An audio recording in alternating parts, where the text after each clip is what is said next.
In a bold move that's caught the eye of regulators and gamers alike, Microsoft's recent layoffs in its gaming division have sparked controversy. Just 1 week after reducing its workforce by nearly 2,000 employees, the Federal Trade Commission has stepped in, accusing Microsoft of backpedaling on its commitment to keep Activision Blizzard running independently after their high-profile acquisition. The FTC's complaint, lodged in a federal appeals court, points to the layoffs as a direct contradiction of Microsoft's earlier promises.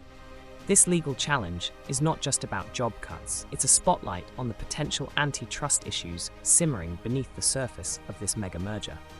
Microsoft's stance was clear. Activision Blizzard was to be a vertical acquisition, suggesting a seamless integration without the need for layoffs. Yet, the reality unfolded differently as Microsoft identified areas of overlap that led to the cutting of 1,900 jobs across Activision Blizzard, ZeniMax, and Xbox. The FTC's filing pulls no punches, stating, Microsoft's recently reported plan to eliminate 1,900 jobs contradicts the foregoing representations it made to this court.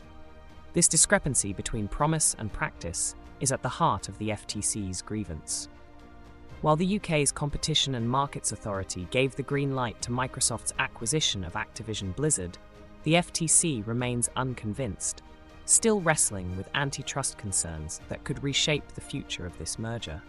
The recent layoffs underscore a broader trend of mass firings within the video game industry, with an estimated 10,500 people losing their jobs in 2023 alone, and the numbers continue to climb in 2024, adding urgency to the FTC's intervention.